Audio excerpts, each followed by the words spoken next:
We've been following the news coverage out here, and it is being made into a political issue. Political people are making this a political issue. I want to be really clear. This is a public safety issue, and we all need to continue to work together to solve it, to get these folks back in custody. And we are doing that. All of our energy at OPSO is going towards getting these folks back into custody and finding out exactly what happened. It's a fluid situation. When we're aiming to respond to all media inquiries as quickly as we can possibly do that, but I still have to investigate it, and the integrity of the investigation has to stand. We do acknowledge there is no way people can get out of this facility without there being some type of lapse in security. There's no way. It's almost impossible, not completely, but almost impossible for anybody to get out of this facility without help from the outside. We intend to find out exactly what happened. We know that, I want to say that we know that folks are normally locked down in this facility at 10:30 p.m., but these folks that were able to get out did so because of defective locks on the cells. I've talked about those locks since I got into office. I wrote a letter to the consent decree judge, to the city council, and everybody else who would listen. And every time I go to budget, I say the exact same thing. When you all covered our millage, I said the exact same thing. There are deficiencies in these facilities that cause public safety concerns. That's why the millage was so important. We'll get into that a little bit more as we move forward. I need to confirm that Kendall Miles is in custody. He is being rebooked for simple escape as well. OPSO deputies found him hiding beneath the car at the Hotel Monteleone parking garage, and he was transported to OJC by the Louisiana State Police. We also need to acknowledge that Keith Lewis, who was previously reported as an escaped detainee, was in a different cell. So he had been moved, but it had not been updated. So he is not on the run. There were 10, not 11, and he is in our facility and did not try to escape.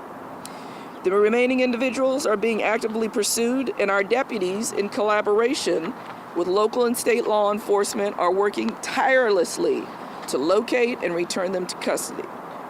Now we're going to try and go through a little bit of the timeline of events, because what's being reported out there isn't accurate. What we noticed is that the detainees began yanking on a cell to pull it off track. These are the cells that we keep telling that we need to replace at great cost in this facility. They were able to break, that was around 12:23 a.m. They were able to break open a door. There was a corrections monitoring technician in the pod module to be watching that. They were still able to exit the jail about 1:01 a.m.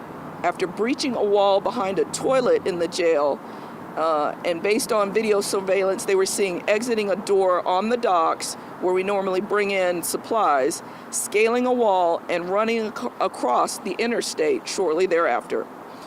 We have indication that these detainees received assistance in their escape from individuals inside of our department, and the escape was discovered during a routine head count at 8:30 a.m. this morning. The deputy who was on duty promptly notified jail leadership, and around probably before 9:30, we notified the United States Marshals Task Force, which includes all of our partners in the area, and that was before 9:30, about the incident. I found out myself about 9 o'clock and was on my way to the jail and moving through it. About that time, the exact time I can't give you, but it was before 9:30. I asked our personnel, have we notified NOPD? Have we notified our partners? I was told yes, the task force was notified. And then we were also able to discern that the NOPD was also notified through the Fusion Center.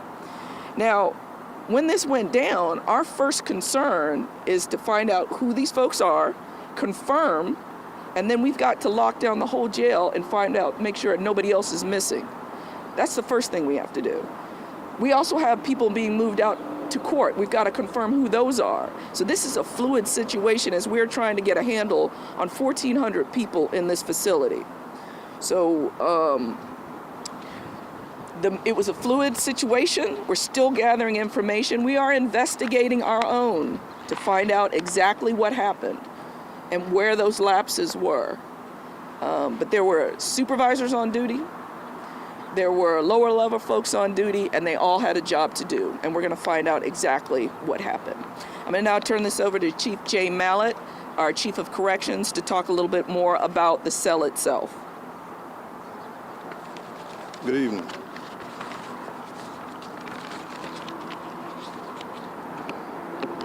We do know that there are several security breaches. We're investigating, but the primary security breach and concern is the facility's infrastructure. We've identified that we have a large number of high security individuals in a minimum custody facility. This particular breach of security occurred on the first floor of one of our security pods where we had slider doors. These doors are able to be manipulated by forced off the track that they're on, which allows individuals to enter and exit at will. We do know that some toiletries in a handicap cell was used to be removed. Some of the bolts, some of the toilets, some of the infrastructure, some of the fixtures were removed. We know that this could not be removed from the inside, so we are investigating that to see exactly who entered these areas, what kind of work was done, if there was work being done, and if this is an inside job. We remain fully committed to locating the escapees. We're working with local and federal and state partners. We continue to ask the public for their vigilance. And if anyone has any information about the whereabouts of these individuals, please reach out. Thank you.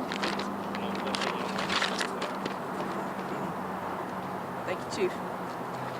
All right, this incident has once again highlighted the critical need for repairs and upgrades to our facilities, particularly to ensure that doors and locks are fully functional. We currently have 24 pods, and our staff is stretched thin. We are only at about 60% staffing. We still need 150 deputies in this jail and another 50 for the new jail about to open. So we're actively, and I have been actively advocating since I got into office for more money to fix these broken